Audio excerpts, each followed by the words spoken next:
inclusive na rede X, o antigo Twitter, justamente sobre o contexto, não é, da Terceira Guerra Mundial. Então, a gente não sabe quando vai iniciar uma guerra das guerras, ou seja, um terceiro grande conflito, não é?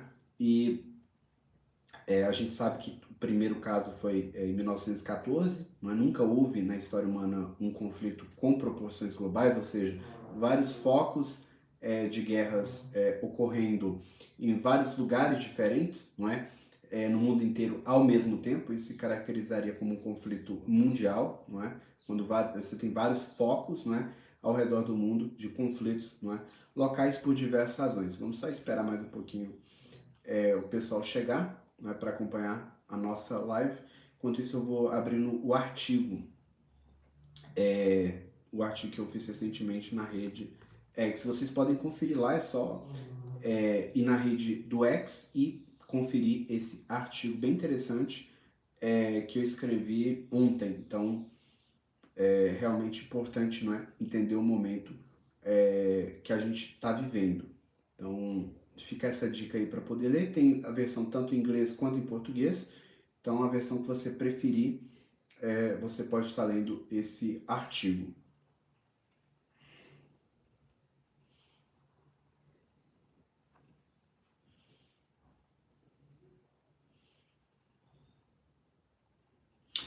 Inclusive, fica também a nossa solidariedade, né, aos 24 anos do atentado do 11 de setembro, né, que aconteceu em Nova York com o World Trade Center, e também memória ao próprio Charlie Kirk, que foi assassinado recentemente, no caso, no dia de ontem.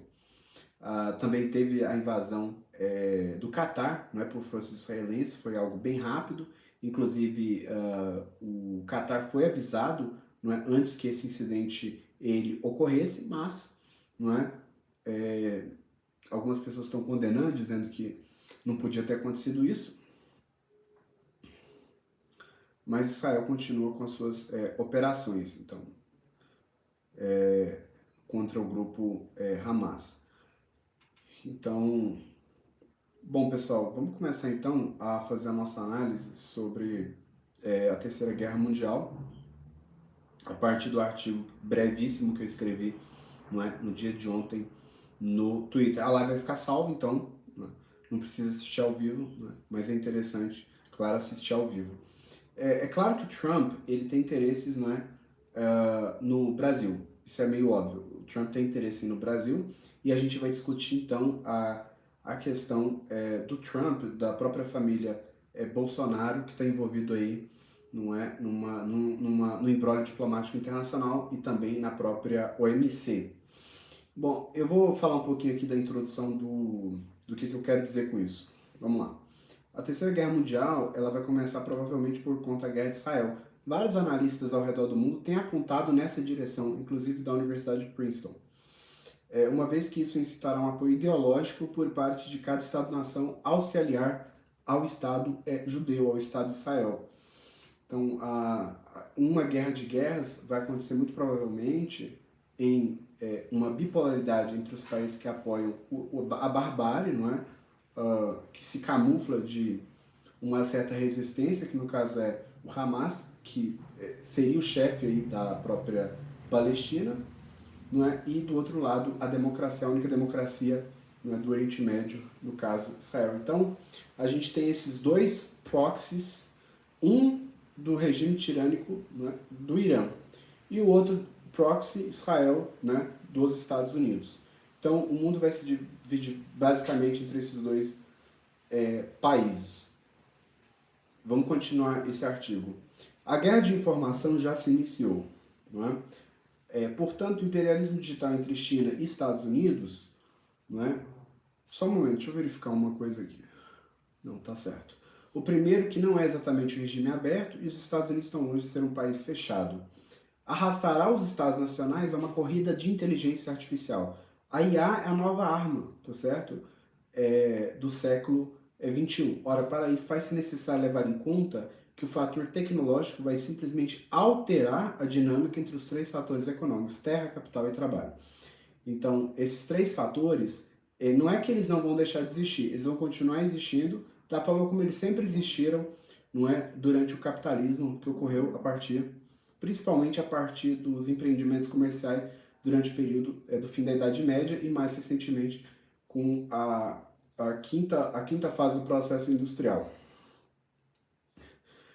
Ora, para isso, faz-se necessário levar em conta que o fator tecnológico vai simplesmente, como eu acabei de dizer, alterar a dinâmica entre os três fatores econômicos existentes: terra, capital e trabalho. Se você pegar as novas teorias de comércio, elas também vão fazer esse paralelo entre esses três fatores do comércio sendo alterados, né?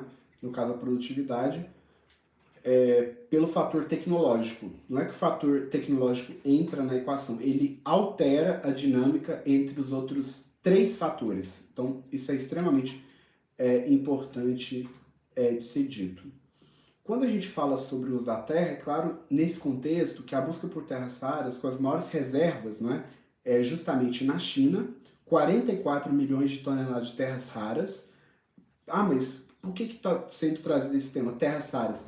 Você faz chips de inteligência artificial com terras raras. Por isso que a China está tão interessada em terras raras. É o país que tem mais terras raras no planeta, 44 milhões de toneladas. No Brasil, o Brasil é o segundo país com maior quantidade de terras raras no planeta, 21 milhões. E na Índia, 5,7 milhões de toneladas, respectivamente. Qualquer pessoa no ano corrente, 2025, ao menos entre os que falam inglês, sabe que o número de engenheiros indianos do Vale do Silício é enormemente maior que aquele das outras duas nacionalidades, no caso Brasil e China. Portanto, a Índia tem uma espécie de fluidez maior nesse cenário. Qualquer pessoa que entende um pouquinho, minimamente, de tecnologia, principalmente entre aqueles que falam inglês, não é? Sabem que o número de pessoas que trabalham no Vale do Silício são engenheiros indianos, não é? Uma boa parte, na verdade. Mas Trump, que de forma quase cômica, para não dizer equivocada, distanciou-se um tanto da Índia. Isso foi um erro de política externa grave, não é? Liberando-a para tramar, entre aspas, com seus rivais, os chineses, não é? Do outro lado. Isso pode ser problemático, por quê? Vamos lá. Uma vez que a China e a Índia possuem tanto os brilhantes engenheiros de Bombaim e de Nova Delhi, quanto terras raras na fabricação de chips, já como eu acabei de mencionar. Quanto terras raras, né, chinesas na Mongólia Interior e em Guangzhou, tá certo? Que fica na região de Jiangsu. Os investimentos não poderiam vir de outro lugar. Empresas de ponta como a DeepSeek, que contam com algum apoio simpático, é claro, dos comunistas do Partido Comunista Chinês. A questão que eu coloco no artigo que eu escrevi na rede X é a seguinte, que eu acho que é extremamente pertinente. Essa live vai ficar gravada, pessoal, então quem não puder assistir agora, vai poder assistir depois e poder entender a complexidade do que eu estou falando, tá certo? Então, vamos lá. A questão mais difícil, e que em nosso tempo nenhum cientista político, ao menos de que esse autor tem notícia, disse ainda qual o ganho da China em se aliar ao Irã numa eventual terceira guerra mundial? Sendo que o petróleo não me parece ser o fator principal. Por que eu estou dizendo isso? Porque o maior produtor de petróleo do mundo são os Estados Unidos, depois a Arábia Saudita, e a China vem em quinto lugar. Quando a gente pega o Irã é o nono na lista dos maiores produtores do mundo. Então, é nesse sentido que eu estou dizendo. Então, é nesse sentido que eu estou dizendo. Por isso que não se trata de uma questão exatamente de petróleo, é uma questão mais complexa. Vamos lá. Sendo que o petróleo não me parece o fator principal, envolvendo Israel e o próprio Irã, que não causasse mais danos que possíveis ganhos, dado o número espetacular de não derrotas de Israel desde 48. Somente teve uma derrota em 16 conflitos.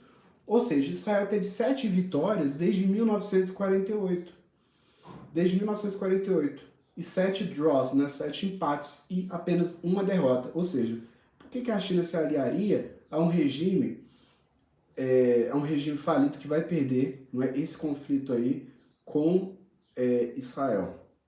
Então eu deixo essa pergunta aí para os cientistas políticos e também, não é, quem estiver assistindo a essa live, para poder inclusive buscar entender essa questão que realmente me parece muito complexa e escapa também dos próprios, do próprio ChatGPT, do próprio DeepSeek. Essas redes não me deram uma resposta satisfatória para essa pergunta.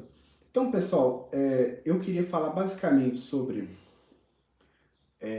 essa questão, não é? De como que se desencadearia no barril de pólvora, ou do powder keg, não é barril de pólvora em inglês, que é justamente o Oriente Médio, e lá tem muito petróleo, então a expressão não poderia ser melhor, não é? Só falta, não é, alguém colocar, não é, incendiar, não é, o pavio para que esse processo crie um efeito cascata em dominó, não é, ao longo do mundo, não é?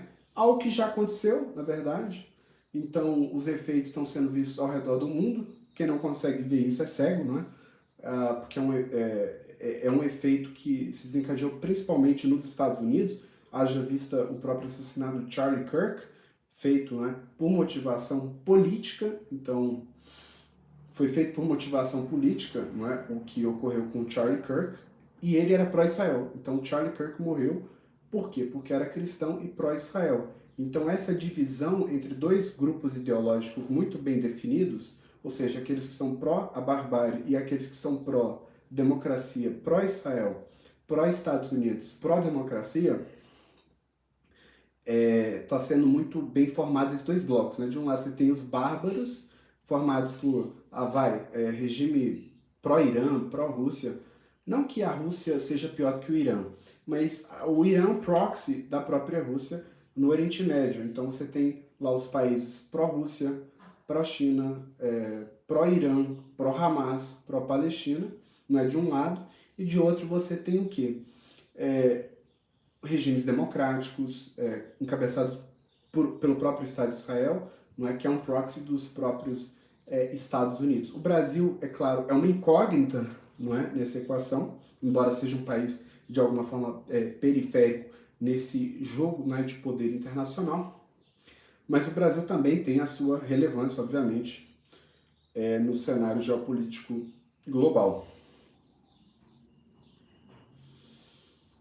Bom, pessoal, então eu quero deixar por fim essa última pergunta aí para vocês, para que vocês possam, não é, se possível, deixar inclusive nos comentários, não é, para a gente poder, não é, ter alguma referência, porque eu não tive, não é, de nenhum cientista político nenhuma resposta razoável do que está acontecendo em relação a esse alinhamento da China e do Irã, não é, e também da Rússia, porque o petróleo não é o fator principal, não é?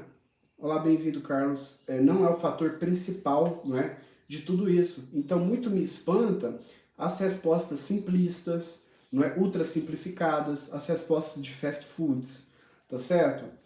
Que são indigeríveis para qualquer pessoa que pense e raciocine, não é, com base nas premissas da própria economia internacional, da própria política internacional, não é, da própria geopolítica, melhor dizendo, no contexto que a gente vive. Então a gente tem o quê? Que analisar a sociedade sob múltiplos aspectos para a gente poder entender qual que é o real jogo que está sendo jogado, não é?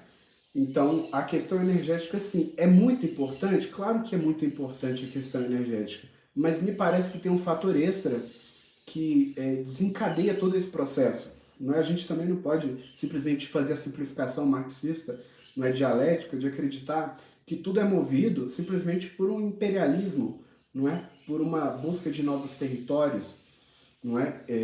E do uso do capital para tentar conquistar as mentes ao redor do mundo. Não se trata, a meu ver, apenas disso, seria uma mera simplificação que os intelectuais, inclusive da teoria crítica, fizeram, como o próprio Wallerstein, o próprio Robert Cox, né, e o próprio Marx e Engels. Né? Eu acho que essas simplificações elas atrapalham para a gente poder entender realmente o jogo de poder que está sendo travado ao redor do mundo. Então, os grandes players me parece que são justamente o Brasil, né, em matéria de terras raras, Brasil, China e Índia. O Brasil não tem muita ideia de como lidar com isso, não é? O governo atual não tem ideia de como lidar com isso, haja visto os baixíssimos investimentos em inteligência artificial, cerca de 30 bilhões de reais, não dá para fazer muita coisa. Eles disseram que vão fazer um treinamento com 30 bilhões, não dá para fazer treinamento nenhum com 30 bilhões, um treinamento massivo de dados. Então, vamos ver como que isso vai terminar e como que o Brasil vai entrar, não é, nessa terceira guerra mundial. Esse foi um mini episódio que eu queria fazer aqui com vocês e até o próximo episódio. Então, fica a dica aí de leitura do artigo na rede X. Também, né, para deixar o seu like e, né, se inscrever aqui no canal.